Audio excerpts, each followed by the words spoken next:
Младиот Христијан Митевски од Штипе лице со посебни потреби, но големи идеали и визии за животот кој го живее. Пораснал во родниот Штип, каде завршил и средно образование. Живее само со неговиот татко, но секојдневно се бори да ги добие правата кои ги заслужуваат децата и лица со посебни потреби.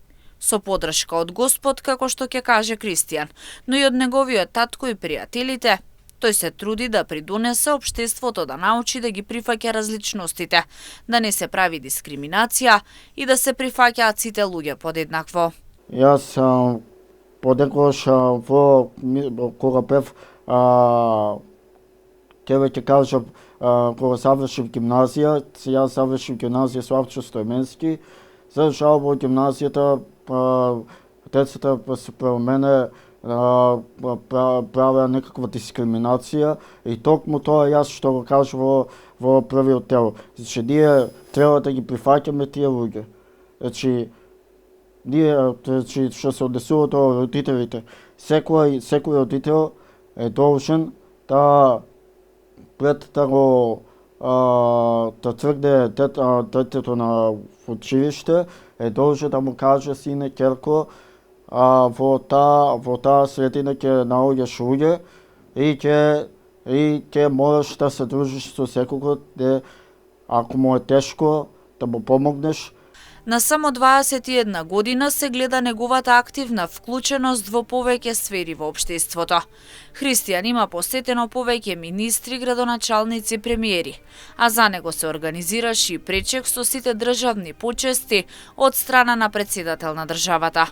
Еден ден седна и на столчето на премиерот, како што вели со единствена цел – на сите да им ја пренесе пораката дека лицата и деца со посебни потреби мора да се третираат еднакво, со што ќе се гради една подобра држава, која ќе биде пример за идните генерации.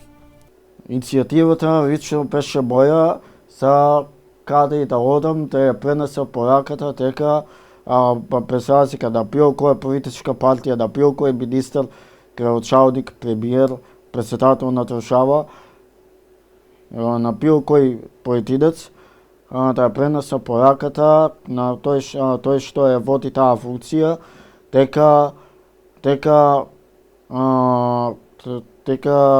ние имаме заедничка држава, во таа заедничка држава има секакви различни луѓе. И ние треба да ги прифаќаме тие различности и да изградиме државата онака како што треба да оставаме за следните генерации, односно токму тие генерации да кажуваат дека овие луѓе, тој човек ја направил државата подобра за живење. И на лицата со посебни потреби им е потребно трпение, разбирање, прифаќање и многу љубов, бидејќи тие живеат во исто општество, во една иста држава, заедно како и сите останати. Не е срамно да бидеш лице со посебни потреби, вели младиот Митевски, додавајќи дека потребно е вистинско прифаќање.